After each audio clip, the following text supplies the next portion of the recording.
Oi, pessoal, tudo bem com vocês? Então vamos lá, mais uma aula do nosso curso de auxiliar de análises clínicas.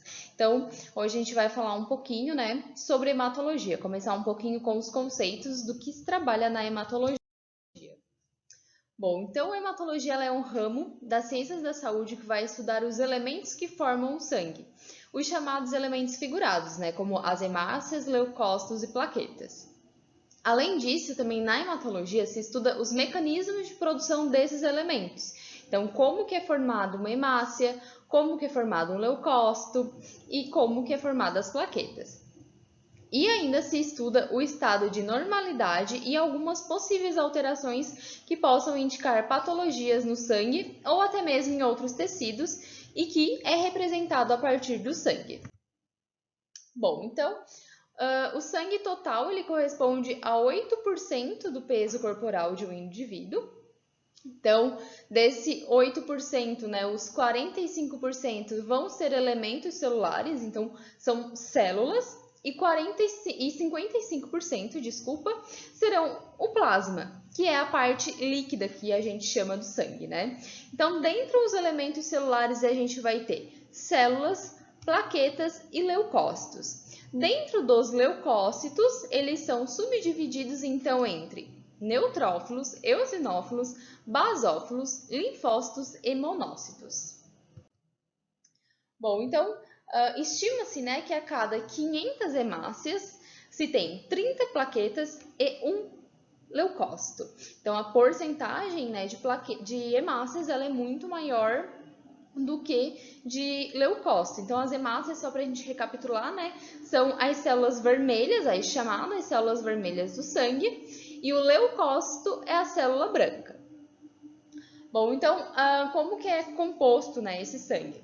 Então, o plasma, ele vem a partir da ingestão de água e de alimentos, plasma é a parte líquida, As hemácias, plaquetas e os granulócitos, que é os leucócitos, eles são formados através da medula óssea, então eles são produzidos lá na medula óssea. Linfócito e monócitos é a partir de baço e linfonodos. Bom, então existem 3 linhagens celulares diferentes, no sangue. Então, as células vermelhas são os eritrócitos, ou então chamados de hemácia, que é a chamada célula bicônica, Está aqui sinalizado, são as células vermelhas, elas são umas células um pouquinho menor do que os leucócitos. As células brancas, ou então leucócitos, como eu já havia falado, que é aqui subdividido em algumas outras células, como monócitos, eosinófilos, linfócitos, basófilos e neutrófilos. Plaquetas, ou então trombócitos, são elementos bem menores, então aqui está representando os tamanhos de cada um. Então, a gente tem os leucócitos representando um volume muito maior, em questão de tamanho, porém, em questão de quantidade, eles são menores do que hemácias, por exemplo. Bom, então, aqui eu vou dar um foco na diferença desses elementos celulares, porque basicamente nas análises hematológicas, a principal função do analista é diferenciar e contabilizar essas células. Então, a maioria das patologias, elas são observadas através da morfologia das células, como, por exemplo, as anemias, elas são observadas a partir da quantidade e também da morfologia das hemácias. Então, a hemácia ela tem que ser nesse formato redondinho, com essa protuberância no meio da célula. Se tem algum defeito na morfologia dela, é considerada algum tipo de anemia. Então, tem diversas classificações de anemia. E algumas são através da morfologia da hemácia. Claro que também tem anemias que é apenas pelo número total de hemácias, bem como algumas patologias que envolvem linfócitos, por exemplo, infecções bacteriana, viral,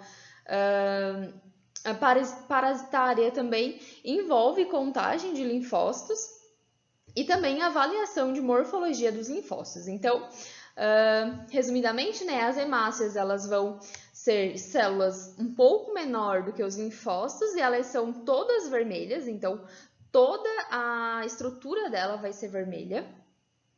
Monócitos, elas são umas células um pouco maior do que todos os outros linfócitos, tem sempre um núcleo bem marcado, e esse núcleo ele vai ter mais ou menos assim um 40% de toda a célula. Os eosinófilos, eles são células bem características, eles têm uma coloração um pouco mais alaranjada e sempre tem esses pontilhados, e o núcleo do eosinófilo, ele sempre vai parecer um fone de ouvido. Claro que, às vezes, quando pega uma lâmina de um paciente, acontece que essa célula ela fica virada de uma forma com que a gente não consiga ver o fone de ouvido perfeito. Mas a gente tem que imaginar, né? Ver se consegue ver dois núcleos ali, ver pelo tamanho da célula, pelos pontilhados, se existe ou não, para ver, né, e confirmar se é um eosinófilo ou não. O linfócito, dentro dos leucócitos, é a célula mais presente dentro de um paciente normal, né? Então, o linfócito, ela é uma célula também um pouco menor do que as outras, do que os outros leucócitos. Tem o núcleo ali também mais ou menos um 40% de toda a célula. Se a gente olhar linfócito e monócito, elas são bem parecidas, né? O que vai diferenciar, geralmente a principal diferença entre elas é o tamanho. Então, monócito sempre vai ser maior e vai ter uma parede, né, uma estrutura um pouco mais irregular, enquanto o linfócito ele é um pouco mais perfeitinho e mais redondinho. Os neutrófilos também são células muito presentes em indivíduo saudável. Tem também uma coloração um pouquinho diferente do linfócito. O linfócito tem essa característica um pouco mais translúcido. O neutrófilo já puxa um pouquinho mais para o laranja. E a grande diferença dele é que ele tem o seu núcleo segmentado, tanto que algumas pessoas chamam, ao invés de neutrófilos, chamam os segmentados, porque o núcleo sempre é segmentado. Então, como vocês podem observar, o linfócito ele é um núcleo inteiro, maciço, né? Neutrófilo já não, vai ter alguns segmentos. Então, às vezes vai ter 1, 2, 3, depende da posição que eu estou vendo a minha célula também.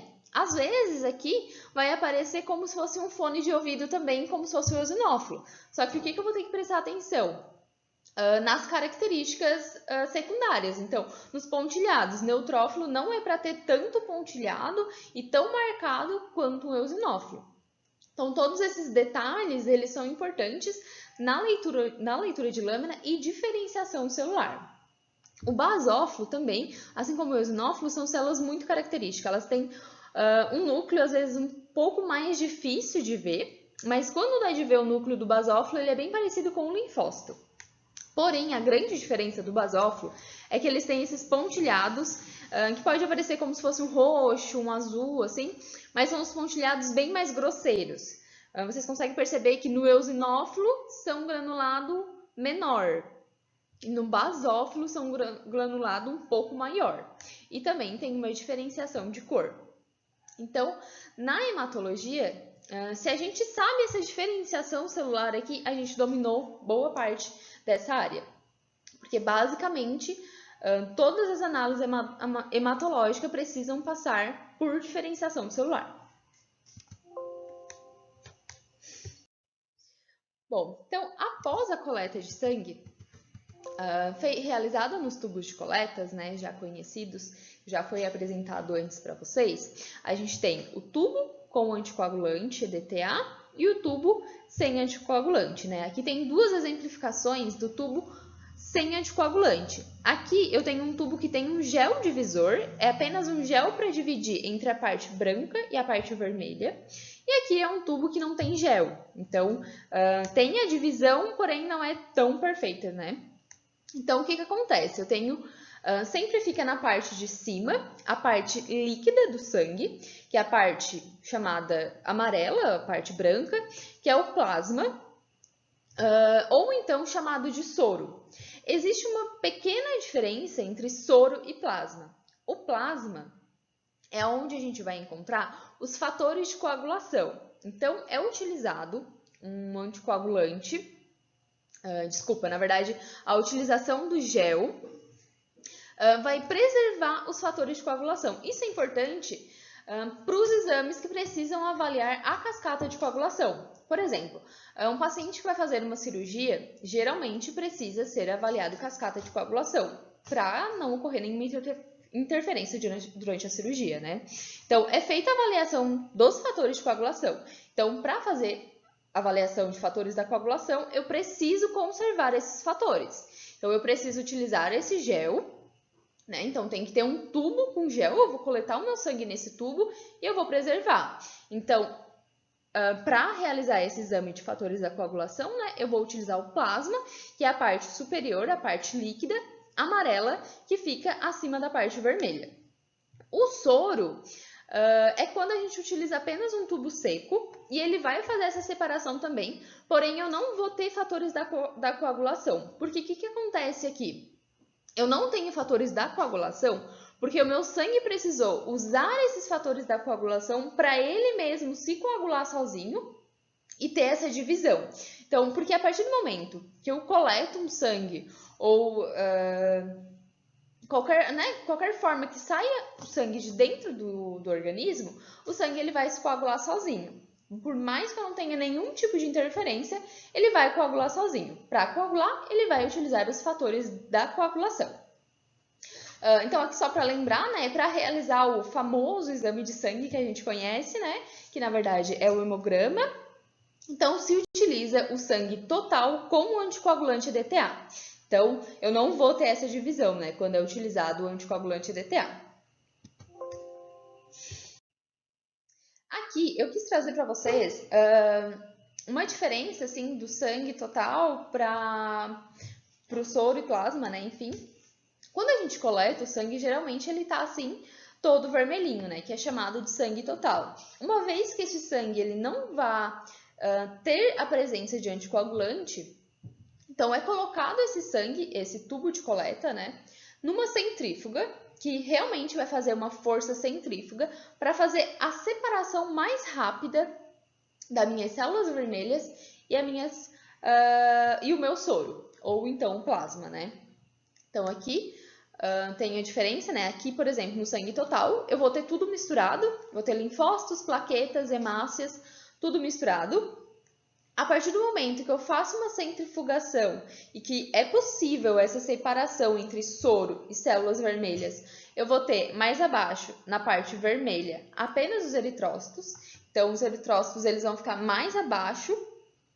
Depois, logo acima, não ainda na parte amarela, mas entre a parte vermelha e a parte amarela líquida, eu vou ter os leucócitos. Então, todas as minhas células leucócitos vão estar presentes aqui. E depois, acima, eu vou ter a parte líquida, que é, então, o plasma ou o soro, né? Dependendo do tubo que eu utilizei. Bom, então, falamos de sangue, né? E a gente não falou sobre a importância do sangue. Qual é a principal função do sangue? Então, a principal função do sangue é transporte de oxigênio. Transporte de oxigênio acontece a partir das hemácias, que são as células vermelhas. Além disso, também é feito o transporte de substâncias tóxicas. No sangue, a gente tem células do sistema imunológico. Então, o sangue tem várias funções, mas digamos, né, que a principal função do sangue é transporte de oxigênio. Um adendo aqui, né? Por isso que pessoas que têm anemia, às vezes têm fadiga mais fácil, porque não tem esse transporte de oxigênio tão adequado e acaba que tem uma falta de oxigênio nos tecidos e nas células, enfim, e acaba tendo uma fadiga mais rápida do que uma pessoa saudável sem anemia, né? Bom, então eu acredito que aqui a gente conseguiu entender um pouquinho sobre hematologia, a principal diferença entre as células. Para trabalhar no campo da hematologia, precisa saber muito bem diferenciar essas células, então é importante estudar a diferença dessas células e saber reconhecer em qualquer lâmina que for pegar, então qualquer indivíduo que possa ser analisado, o sangue, saber diferenciar essas células. Então, na próxima aula a gente vai falar um pouquinho sobre os testes realizados na hematologia. Tchau!